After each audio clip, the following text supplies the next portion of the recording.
Hey, y'all. Thanks for tuning in to Mountain Murders. I'm Heather. And I'm Dylan. And we were just making up our own lyrics to Black Sabbath's War Pigs. If you haven't listened to that song in a while, you might want to go take a listen because it's pretty relevant to today's current political climate, geopolitical climate. Everything. Just everything, right? Yep. Some great lyrics. Generals gathered in their masses. Just like Dylan likes women with fat asses. That's how yeah. That's the remix. I can't do Aussie. You do a pretty good Aussie, Dylan. I wish that you would crank that shit out at karaoke or something. Oh, yeah? Yeah, it's pretty You want me to just come at them with it? Yeah. Bring the war pigs out? Please. That would be amazing. How are you this week, Dylan? I am doing incredible right now. I mean, I feel wonderful. I'm good. Yeah. Aside from the bipolar weather we have in Western North Carolina. Well, yeah. Rain, snow, hot, cold. Can't keep up. It's that damn pneumonia weather. Yeah, I feel like it's doing something weird to my body. Okay. Had some funky headache all day. I have a bump in my ear. Like maybe I'm like Tom Hanks in Joe versus the Volcano and I have a brain cloud. I don't know. Ah, yes. Yeah. It's been kind of an odd day. It's a classic. I did go down to my local library, cranking out some some Mountain Murders podcast episodes. I've got a fun case coming up this weekend. Yeah, you were telling me about it. It sounds like a lot of fun, honestly. I spent most of the day avoiding work, and I did pretty good. I would say I worked maybe 15% of the time that I was gone from the house for 12 hours. I called you, and honestly, it was a very sleepy Dylan on the phone. I wondered if you were taking a nap. No, I would never nap at work, just to be clear. And but I was fighting going to sleep. So I was just doing everything I could, right? Little sleepy Dylan over there. Looking up various words that randomly come into my mind. Like what? See if I can use them in the proper context in a sentence. So is this what you do? You literally just sit at work and look up vocabulary words? Yeah. Oh my gosh, you're funny. You're funny, Dylan. Don't you do that? Not typically, but I bet the listeners are like, "Oh, really? You look words up?" I appreciate it. Yeah, wow, I appreciate buddy. that you're doing this. You still don't know how to use them. Well, we hold our judgment, Dylan. Oh my God, I feel great. Do you? Well, yeah. What? Yeah. Do you, little butterfly? Yols. Just buzz all around. Oh man, we had our first little TikTok live on Mountain Murders the other day. That was a lot of fun. We did. Right? We played some horror trivia. Yep, I think people are over the horror trivia. We're going to move on. We can move on to something else. We can just be like, I'll be like 3 beers in. Okay, I'll keep them off screen, and you can ask me whatever you want. Now, honestly, so like answer a Mountain Murders Q&A. Yeah. So, or would you rather? They can do would you rather if you want. We can plan this, Dylan. Let's do it. Could be a lot of fun.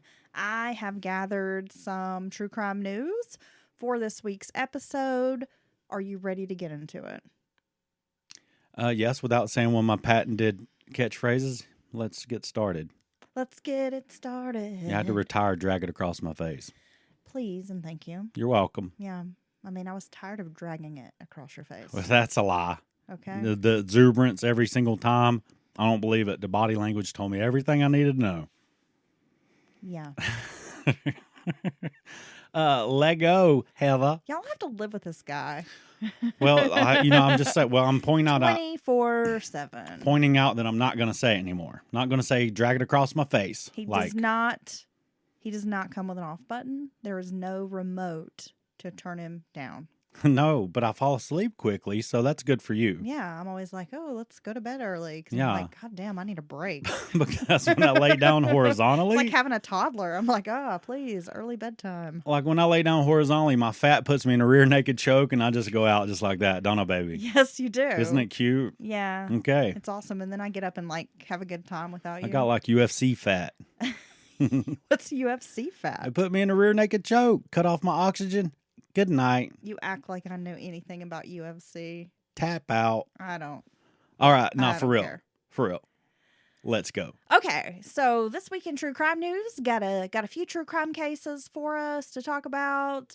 Emmitt Till's relatives presented Mississippi authorities with a petition signed by nearly 250,000 people requesting a renewed probe into the boy's notorious murder.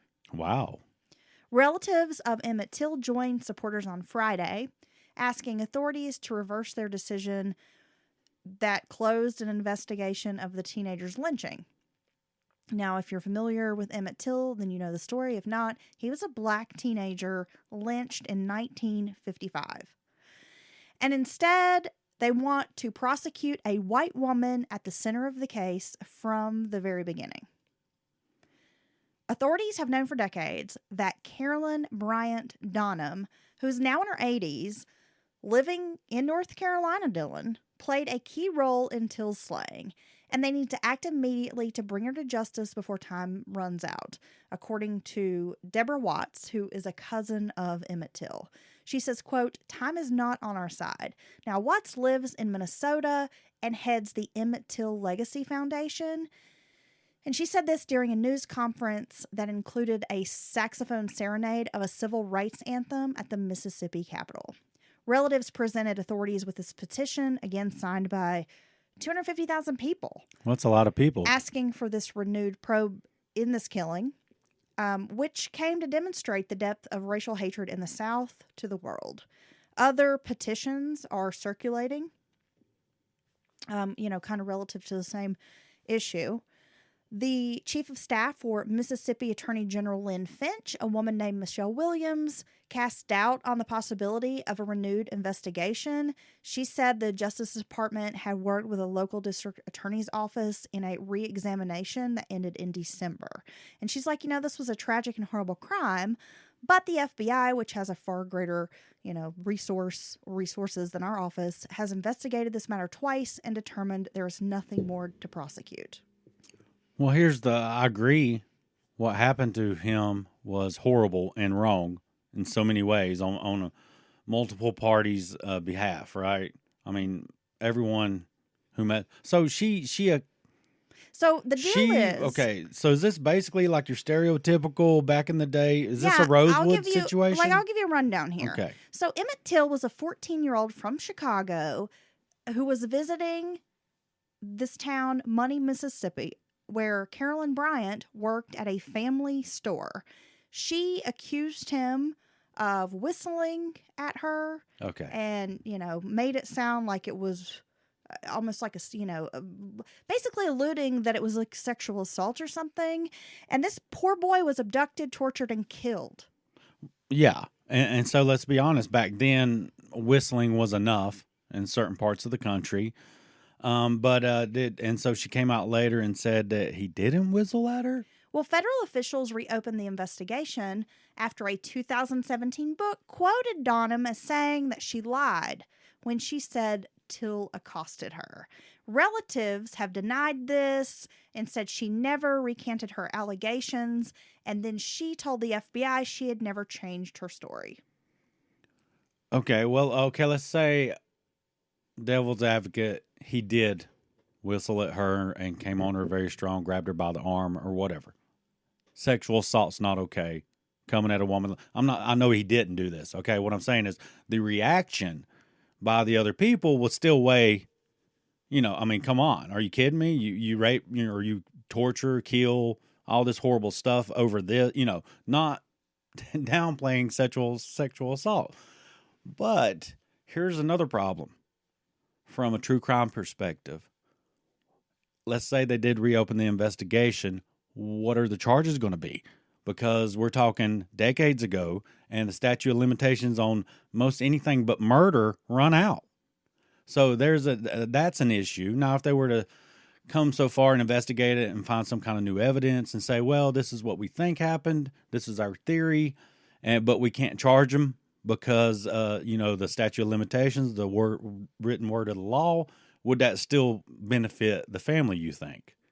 Just having some kind of recognition on paper that they're saying, we have a suspect, but we can't charge him. Because I'm afraid I don't know what you charge them with. That's what I'm wondering. Is that enough to help this poor family or, and everyone else has been affected by this? Well, the FBI did speak with one of Till's cousins who previously, this guy's named the Reverend Wheeler Parker Jr., and he did tell the Associated Press that he had in fact heard Till whistle at the woman, but it did not warrant being killed, which is absolutely correct.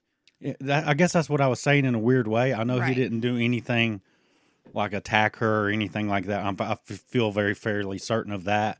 But yeah, even if he whistled at her, was gross or creepy, still it was a way big overreaction, and those people didn't have the right to do that, to be judge and jury. At the time, Donham's husband was named Roy Bryant, and he, along with his half-brother J.W. Milam, were tried on murder charges after Till was killed, but an all-white jury acquitted them.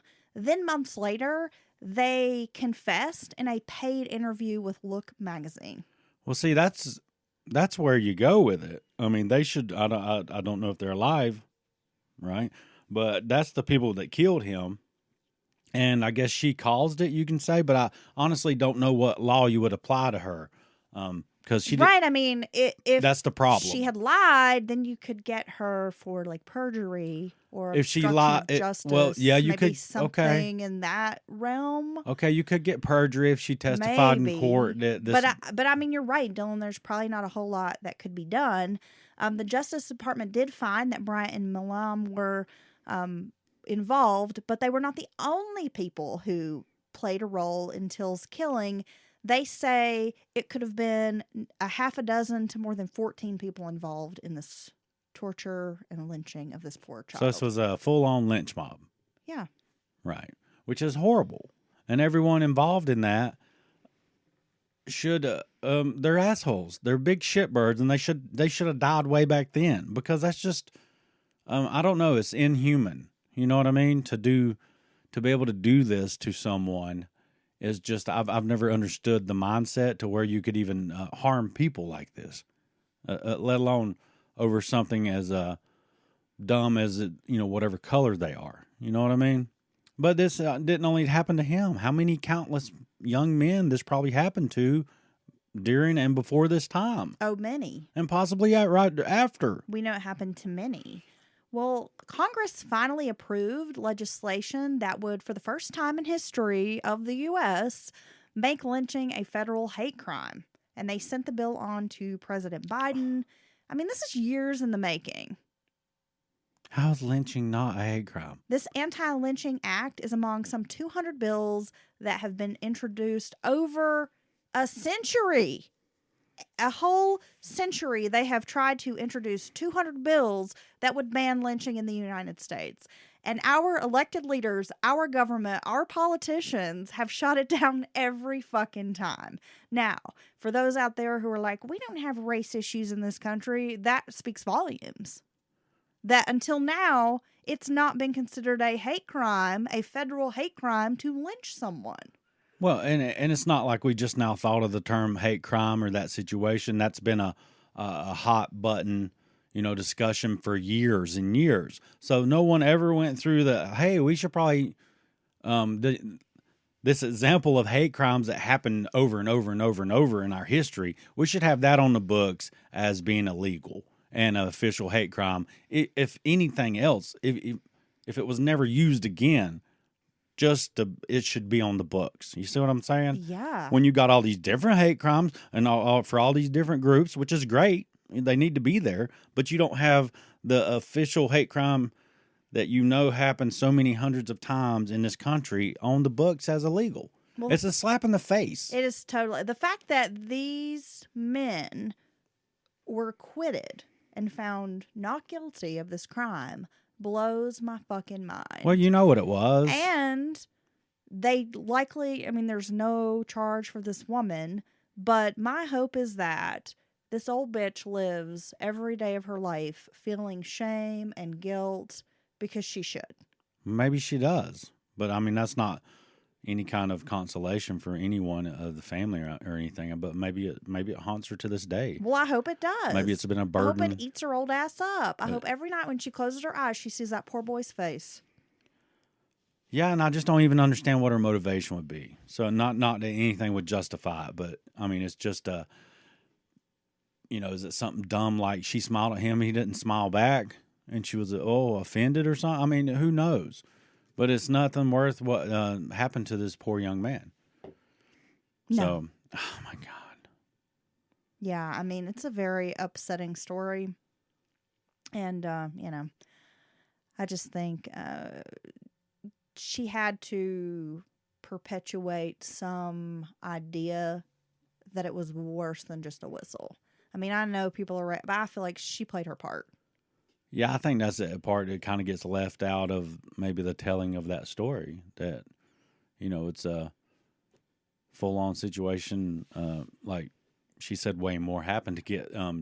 Because, well, who knows? There may be maniacs and just wanted to kill and torture that poor young man the moment these guys seen him. Then that just gave them some dumb reason they ran with it.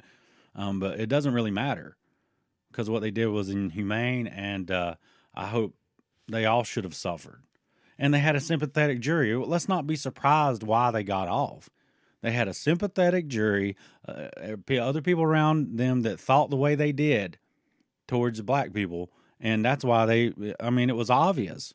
I'd say it was they probably didn't even hide or try to cover tracks or anything because, they felt comfortable where they were at. I'm sure they did. So there you go. And very well, there could be members of the law enforcement agency or anyone, the local sheriff or anyone involved, or somebody's brother, uncle, cousin, whatever. And who knows? Man, it's bullshit. Fuck that noise. All of it. Oh, my God. Yeah. Fuck her. I'm sorry. Fuck her old ass. Yeah, she did it. You old bitch. She did it. You hear that, Carolyn? You old bitch. I'm sorry. I think she did it. And I'm just like, fuck your old 80-year-old ass. Well, she's never come out and apologized. I hope you had acid reflux all this time. She's never acknowledged. She's never said I'm sorry this happened. So fuck her. We have another hate crime to talk about. Dang, man. I know. It's all crazy in the world right now. There was a man charged with attempted murder in what police have described as a brutal hate crime against an Asian woman in New York State last week. There's a video of the incident, horrific, showing the woman being punched in over 100 times. Oh, my God. Her name is Tamel Esco. I'm sorry, his name is Tamel Esco. He's 42 years old, and he's been arrested and accused of calling a 67-year-old woman an Asian bitch, following her into a building and severely beating her in Yonkers, which is just north of New York City. Esco was detained when police officers saw him standing outside the building. Yonkers police announced the arrest, and they released that security video from the building's vestibule area on Monday. God. Did you see the video? I've seen still shots. I can't watch it. Yeah, I don't even want it's very upsetting, and to be honest, it's sort of triggering for me. I can't. Well, let's not watch it. Yeah, I can't watch it. So, yeah, what do you do with this? So this video shows this woman trying to open the second door into the lobby. When she's hit from behind in the back of the head, she falls to the ground. Then this video shows this poor woman being punched 125 times, stomped on 7 more times, and then he spits on her. Okay. Yeah. Yeah, so he should get the death penalty for that. I'm sorry, we need to crank this shit up on these pieces of shit in this society. And it needs to be not fucking 15 years from now, but fucking at least exactly 60 days from now. Yeah, this woman has not been publicly identified. She is recovering in the hospital. According to police, she's stable at the moment, but she suffered facial bone fractures and bleeding on the brain. She suffered lifelong injuries that she'll never recover from, especially at her age. Guarantee it. So he's being represented by Westchester Legal Aid Society. Well, yeah. they got to give him representation, right? Yeah. Well, you know what? You broke-ass motherfucker. You should have thought about that before you went out and committed hate crime. Dumb son of a bitch. I got some solution to this right here in my fist. So the hate crime. I don't know. The whole thing just pisses me off. He was charged with attempted murder as a hate crime and 1 count of assault as a hate crime. He was arraigned on Saturday, remains in custody at the Westchester County Jail. Yeah. The mayor of Yonkers, Mike Spano, called this intolerable and that he expects this person to be charged to the fullest extent of the law for these heinous actions. Somebody needs to beat this motherfucker. Imagine attacking an elderly woman. Somebody in jail will beat his ass. They need to. And it This ain't is some bullshit. It won't take. There happen to be an Asian guy. The other dudes, the black dudes, the white dudes, anybody with a grandmama or somebody at home they're worried about, knowing that this guy beat this old lady like this, and they're going to whoop his ass. I guarantee it. Everyone. I would like to take a crowbar to this man's kneecaps. I think he should be found guilty on all charges. There should be no deals, no plea bullshits. We'll spend whatever resources to do the trial. We're not going to do that. And he needs to be found guilty and given the maximum on every single charge. And he needs to go away for a very, very long time. This man makes me want to wake up and choose violence. Man, you got me. Yeah. It makes me mad. It angers me so much. I need one of them, like, one of them punchy guys sometimes you with punch. these people, I feel like when you're found guilty, they should do to you exactly what you did to your victim. There you go. Right? Yep, we're going to get a big-ass dude to hit you in the head 120 times. And stomp on you. And stomp spit on you. And you don't even have to go to jail after that. We're going to let this guy beat you to fucking... like Debo motherfucker? Yeah. Yeah. Yeah, like you trying to hide your gold chains and shit. Yes. Talking about what you got on my 40. My grandmama bought this. Damn. You got anything that don't piss me off? Maybe I got something right here for you. We're going to read like Florida man stories or something. I need some levity. I get it, Dylan. Okay, I got something for you. Do you believe in past life experiences? Do you believe in love after love? It's life after love.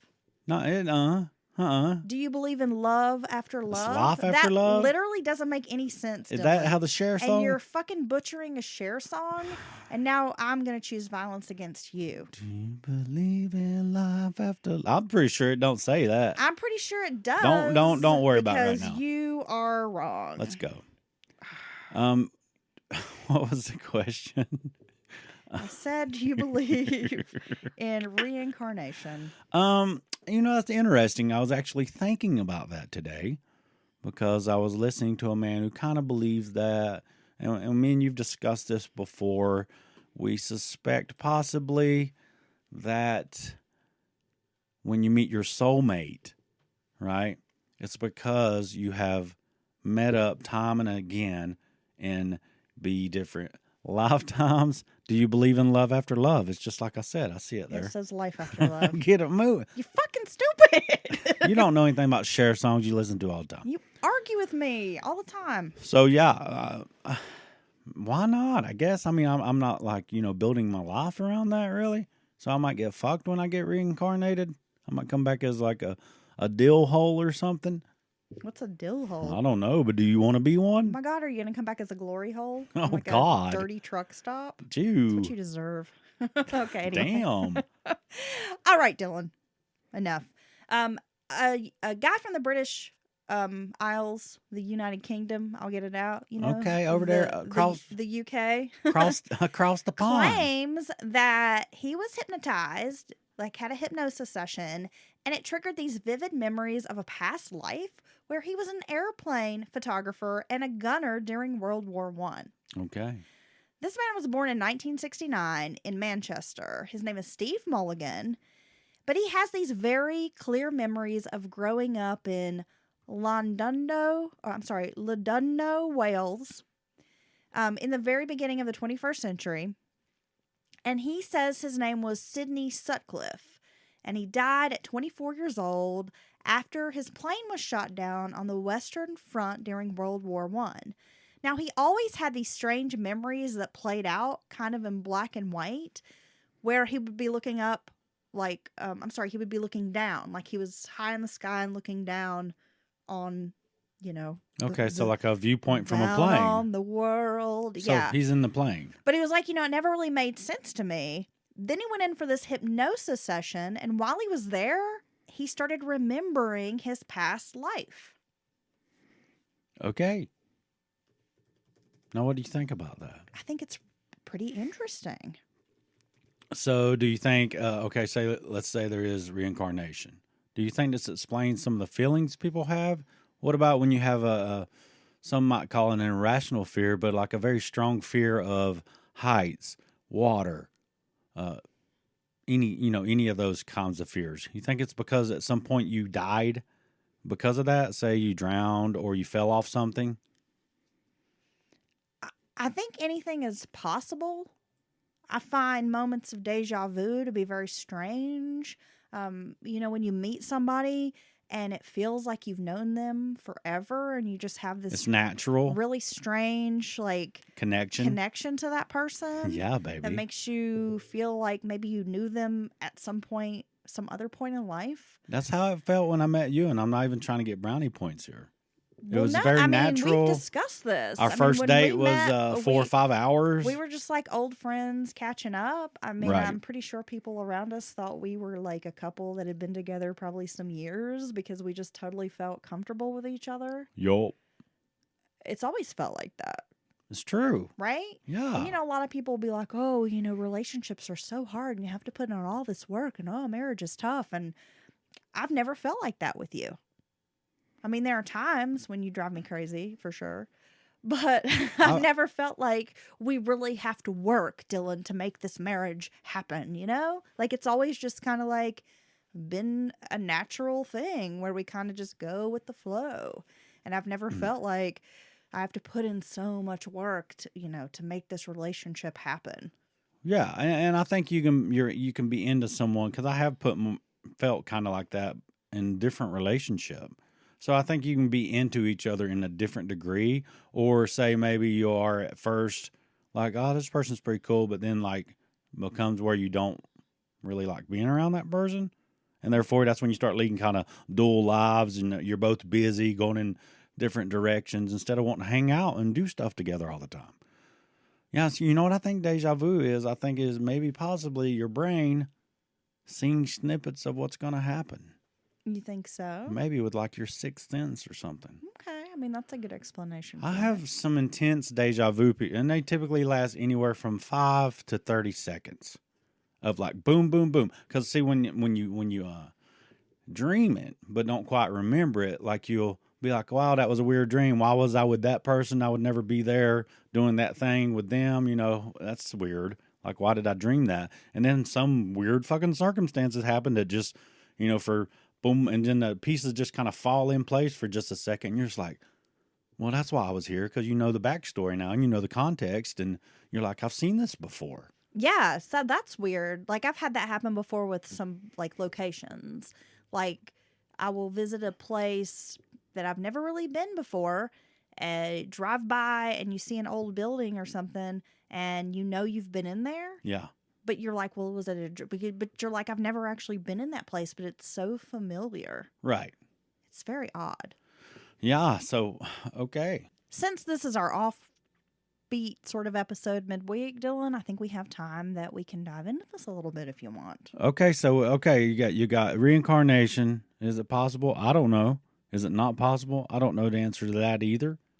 And then you got, deja vu. That might be why you get deja vu. That you covered. That might be why you're super comfortable with someone or a place, or when you find your soulmate. I think that's one of the strongest.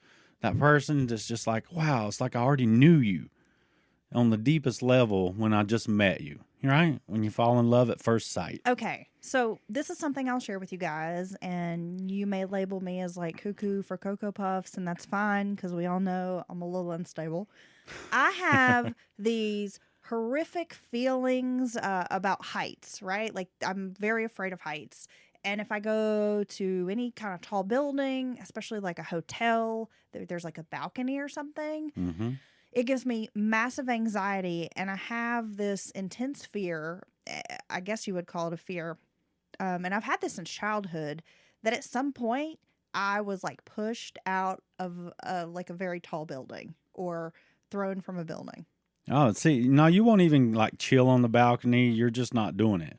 You've never went on a balcony or to the edge. I have, but I don't enjoy it. You don't really with me, man. I don't find it pleasurable to go out on the 17th floor balcony. Yeah. I immediately start having these like very panicked feelings. And since childhood, I've had this very intense feeling that I'm standing and I'm like looking over and that somebody pushes me or like throws me over the edge. From behind. Yeah, and some people have those. Water's another common one. Water and heights are two most common. or or someone's just like deathly afraid of snakes, even though they've never had an interaction with a snake. Snakes, yeah, heights, and I'm very claustrophobic. I don't want tight spaces. I don't want to be underground. I don't want to go into like a cavern. I don't want to go into any kind of tight confined space. Man, you just got died over and over, bro. Well, those are the three that really fuck me up. You were you were a girlfriend of a Sicilian mobster at some point, very, very, 100 years ago, and then you got thrown off for doing something you didn't like. Okay. You were also, you were actually a member of like a snake handling church, and I was like bitten by rattlesnakes. That's what I was going to say. Jezebel. That's what I was going to say. You failed the test when God tested you, and you got bit all on the neck by the snake handling church. So I'm a bald-headed hoe. I can't help it. Okay, and you also were actually a scuba diver, a scuba trainer of scuba divers, and you lived in a beautiful island locale, which is why you love the tropical water. Oh, I like that. Right? Okay. But you fucking drowned. Oh. But it turns out that I'm not like afraid of I don't have like fears of the water or being afraid of like drowning. It's more of like an intense fear of like being buried alive or something. Or like going, okay. Or like being trapped in a teeny tiny cave that I can never ever get out of. You ruined it. I had a whole bit for that. Okay, we'll keep going. Okay, so let's say you did have a fear of water. So if I'm scuba diving in the past, was it in one of those weird, yes. like... Why do we think the same? The bells? Like the huge like the diving metal bell? Yeah. diving helmet that weighed like 400 pounds? Yes. And everyone was telling you that this is like the 1920s or something? That it was too heavy for you. Yeah. And you was like, fuck you, I'm doing it anyway. And you drowned because you have oppositional defiance syndrome. Oh my gosh, why did you just describe me perfectly?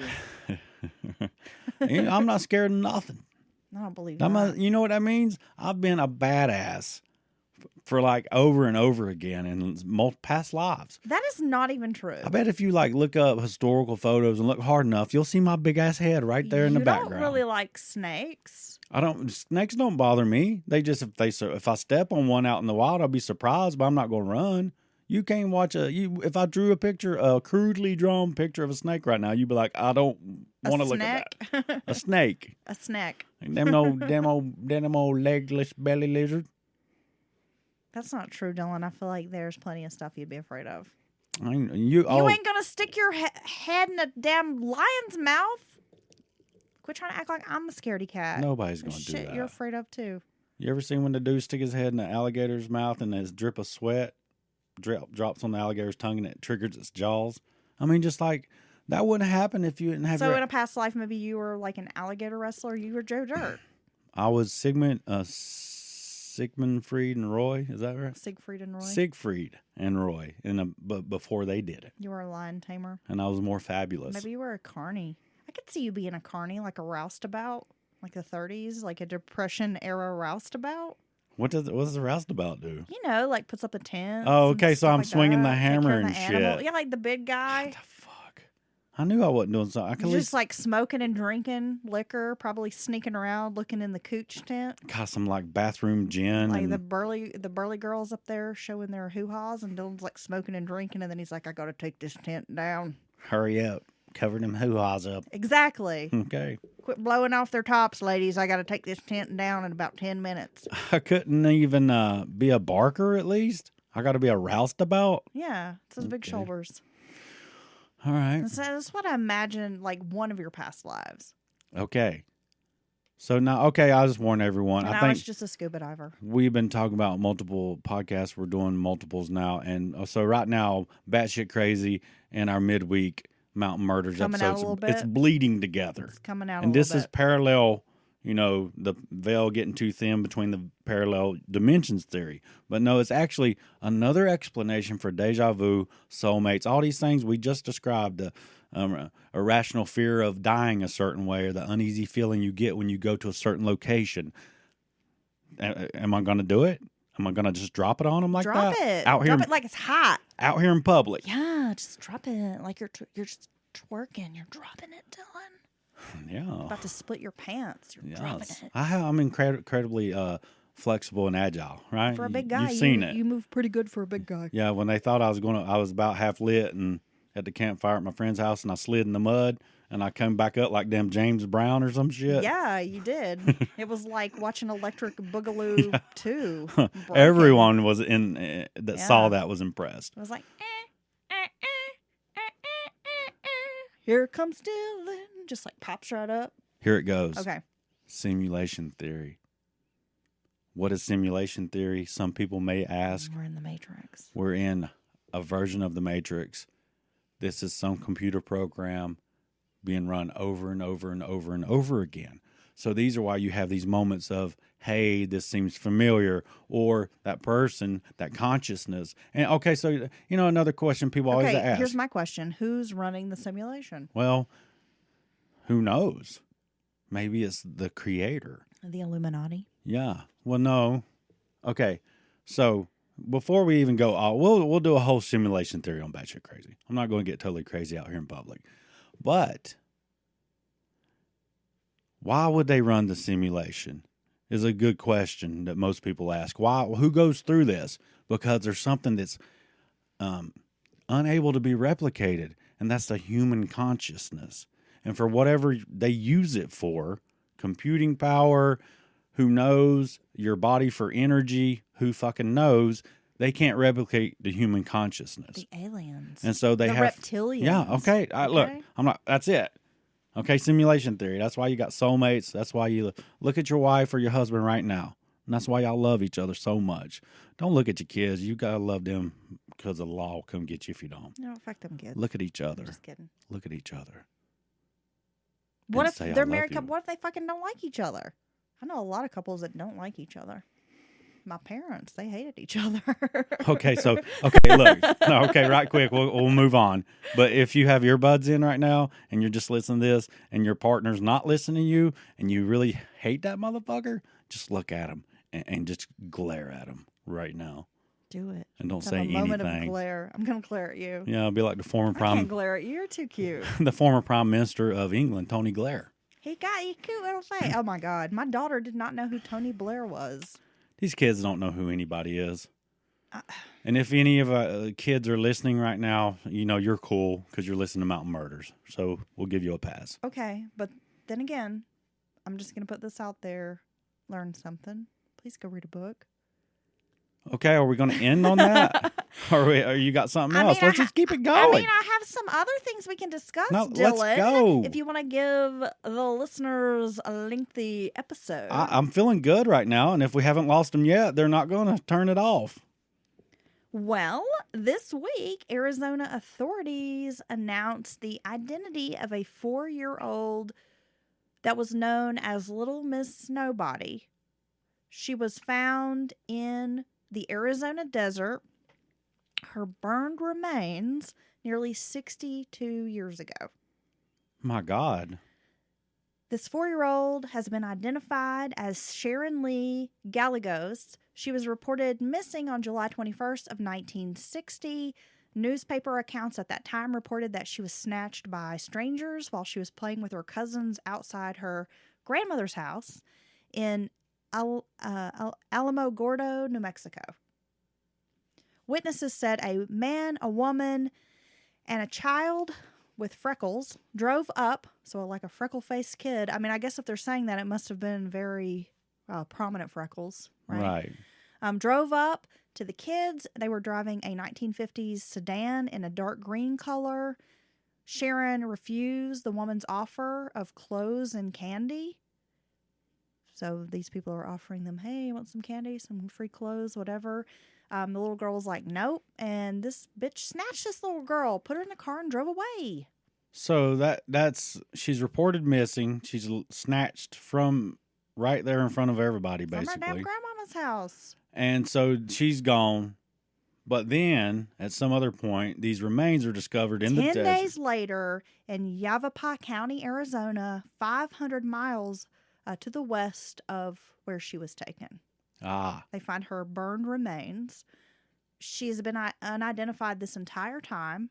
This little girl's missing persons case was a cold case.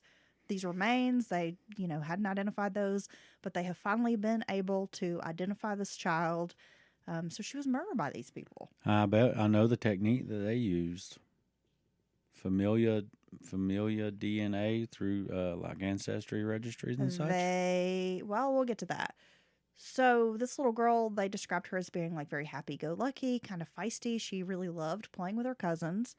For months, they struggled to find any blood relatives in order to conduct a DNA test to confirm their growing suspicions that Gallegos was this little Miss Nobody. Gallegos remains had that name ever since they were found back in 1960, which is just very sad to think they were going to call a child Little Miss Nobody. Well, I guess it came from their I know, heart at the I'm time, but I'm it's like, come on, y'all, she's a Little Miss Somebody. no, little Jane Doe honestly sounds a little better than Little Miss Nobody, but like I said, I'm sure there was no ill intent there, and I'm not surprised that back then, her remains being a good 500 miles away from where she's abducted, I'm not surprised that connection wasn't made, because back then 500 miles, without the internet and how connected we are, everything now. That's far enough removed to be in another community, whole another newspapers. Yeah, no one's going to make that connection. So it's really sad that her remains, and at some point they believed it possibly, I'm sure some years later, that it could be this other little missing girl. Well, when she was found, her body was decomposed, and the case was ruled a homicide, even though there were no obvious injuries to her body, aside from, she had been burned. The Prescott community ended up raising money to provide a funeral for this poor little girl, and investigators at the time ruled out suspicions that Sharon Gallegos was this little girl, but at the time they were using like rudimentary forensic techniques. Wow, so they had made that possibility of a connection. Yeah, but then they're like, okay. It can't be her, but it's because their techniques at the time just were not that great. They were not up to snuff. But in 2018, they were able to exhume this child's remains so that DNA samples could be taken. A Texas-based forensic lab that focuses mostly on unsolved crimes used genetic sequencing processes where they were able to create this workable DNA profile from her decades-old burned and decomposed remains. And that's pretty amazing that DNA's come that far. Right. So after they obtained the remains in December of 2021, it took a couple of weeks for them to create this workable DNA profile. And they were finally able to identify next of kin in February of 2022, so last month. Well, that can, whoever's still alive can, have a little bit of, it's not much, but a little bit of closure. Maybe they've already, the family suspected this as well. Hey, we think that's her, but I think knowing definitely helps a little bit, give answers to the families and those left behind. And, I guess there doesn't seem to be any leads on, who took her or any of that. No, not unfortunately, not yet. If it truly happened like that, if it really happened like that, then that's obviously some child predators of some kind. And was likely not an isolated incident. That's it. These child predators, they don't stop. That are going to abduct and murder a child. It's probably not their first time, and probably wasn't their last time. No, there always has to be, I guess, that first, but certainly, they never stop until someone stops them. And then it makes me wonder if they had a little boy in the vehicle with them. This little freckle-faced boy, as he was described. If he was another victim, was he a victim as well? You're right. Because it's so messed up. He's either got to be a victim or he's a little bit older child of some and lures, is being forced to maybe lure victims near them. I don't even want to contemplate it right now. I'm still pissed off over the hate crimes. That poor little girl. I know. It's terrible. I can't believe people hurt children like this. Oh, my God. But, we're like, oh, it seems like it's always in the news today, but I guess we're just so inundated with news cycles that we're learning more and more about these cases. But, this shit's been going on since forever. Children have been exploited and abused since the beginning of mankind, probably, and women, and men killing, their other humans, women killing other humans. It's just, it's where animals, You know what I mean? It's like this, all this civilization and laws and all that stuff is new to us compared if you look in the whole existence History of humankind. humankind. Yeah, it's new to us for a long time, very long time. Probably thousands and thousands of years we lived just above, just barely above a wild animal. Yeah, so really we've only been sort of civilized, as you would say, for what, about 2,000 years? In Yeah. the grand scheme of... Yeah, I know that we had some very uncivilized moments during that, right? Yeah. But up till then, how is it different than some, Cro-Magnon or something, seeing something he wants and just being stronger than the other person or whatever? It's no different than a lion or, anything out in the wild. The strong survive and the weak are exploited. I know sometimes I have these very deep philosophical thoughts. I mean, I guess you could call it that. Maybe I'm just high. I don't know. Where I think about that, I'm like, we have created this society and we have these rigid expectations of this is how you should behave, this is what you should do, and we try to stuff people into the society when really, you're exactly right, Dylan, we're just animals and we're not intended to follow these rules exactly, and yet we're pushed into it and it's pounded in our head like you do this, you do that, but at times it goes against every fiber of our being to behave in that way. Right. So it's like they're just totally trying to stamp out what is human nature. Well, I mean, I guess you could argue they're trying to change for the better. Of course, it's not like we're not being exploited now. It's just different.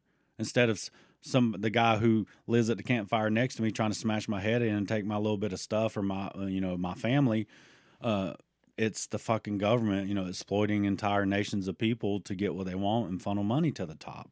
But it's not even about the money. It's about the energy. They don't want to steal your energy. They love misery and pain. And that is... chaos magic. Yeah. Fuck, dude. This is great. I think we should call this Mountain Murders Just Because. Yeah, it's a new podcast just developed. Oh, yeah? Where we just say whatever we're thinking. No, I can't do that. That's not going to last for long. I'll probably get canceled in the first 5 minutes. Oh, Mountain Murders Unedited. Heather's first thought is, fuck you. And this is why we can't do live shows. What are you thinking, Heath? Fuck you. That's what I'm thinking. Son of a bitch. Fuck you. You son bitch. Yeah. So have to tone it down a bit. Well, I mean, yeah. So, and I think that's why some, I don't know. It's just, yeah. It's like, well, you look at the monogamous relationship. It goes against every instinctual thing that you have, man and woman. But I have to say, I enjoy monogamy with you. Well, I do too. But I will say it's for the first time in my life. And a lot of people I've enjoyed monogamy. Yeah, or that I like it. I appreciate that. I want to just be with you. But I think that relationships do hit that time period. Hold on, you're telling me you don't like me anymore. We ain't been together yet not long enough. You don't like me. That 4 to 6 year. You hear this, you guys? He's trying to break up with me right now. That 4 to 6 year period when hate me. A lot of relationships get, rocky, or you have... So you're saying we have 2 years for us to decide we don't like each other? No. This is your way of telling... You know what, Dylan? Fine. Just say it. You wanted to... Fine. Just say it. We'll get a divorce. It's cool. The reason for that is, and people work through it, and if you really love each other, nothing's going to stop you, okay? But the reason for that happening is because long ago... You would stay together until, the child can kick around, feed themselves, maybe poop not inside the cave, and you would both split ways. You would split ways. He's trying to split ways with me. Do you see what he's doing? Yeah, and then you just trying to dismantle the podcast and everything? No. We can still have a professional relationship. Just sack up and say it. Get your big boy briefs on. Yeah. And say why. I love you. Stop. Let's move on. Oh, my God. Stupid. You're stupid. Okay, anything else? Well, not now. Well, now not now that you've broken up with me and ruined my life on the podcast for everybody here. We've discussed that. You're carrying on because we've discussed that before, and you're like, yeah, I know. And he's like, well, I just hate everybody anyway. And I was just like, okay, I love you too. Fuck you. That's what I'm thinking right now. Fuck you, Dylan. Okay, so if you can't get enough of this right here. Oh, I think they've had enough. You should slide on over to Patreon/MountainMurdersPodcast.com. Is that right? I said it right the other day. That is not Correct. You tell them where they can find it, Heather. Well, honey, it's patreon.com and then Slash Mountain Murders. Yeah. We have tons of extra there. We have quite a few new patrons, and we love them. It's a great thing going on over there. He's always got to tell love him him. how much he loves I don't them. care. He likes you guys better than he likes me. He's trying to divorce me. He wants to marry y'all. That's fine. You know what? You and the patrons can just have a big non-monogamous fucking orgy with each other, Ooh, Dylan. That sounds sticky. Go have some weird communal thing with the patrons. That's fine. I'll just be over here by myself with my little arms crossed, like angry, thinking about the gigantic nautical scuba helmet that crushed me That in cost like you your life. 1927 or whatever. Yeah, so you can also find us there on the TikToks. And we have been making TikToks. Mountain Murders on TikTok. I've been pissing them off, Dylan. I can't help it. Heather's having a lot of fun over there. Did a live, had a lot of fun there. So, yeah, we're going to keep on that moving. And there's other places. Get on over to YouTube. Even if you don't listen, hit that subscribe button. It helps. Do it now. It only takes 2 seconds. Anything else, Heather? Come on down to Dylan's house and click that YouTube. For right now, you're going to get a killer deal. All you got to do is hit subscribe. Dylan's Crazy House of Computer Keys. Woo! So, and if you would like to comment on Heather continually interrupting me as I try to wrap this episode up, you can hit us up at... I'm sorry. Am I derailing the conversation? I'm pulling to Dylan. Oh, my gosh. Am I acting like you? Oh, it's terrible. MountainMurders.com. Mountain Murders Podcast. Squirrel. Mountain Murders Podcast at gmail.com. Fishman. For comments and emails. Macaroni and cheese. I'm going to have to put her to bed, I think. Nope. Something's going on with her. I'm just I've switched spaces with you. It's part of the simulation. See, I feel like I have more to offer when I do derail, something to add.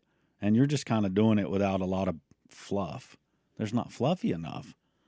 You can't just do it. You can't just keep saying words over and over. Oh, wait, that's exactly how it works. I can do whatever I want. Because I'm grown and I have control of the microphones. It's true. So turn back into real Heather. Okay. And bring this baby to the house. All right, bye.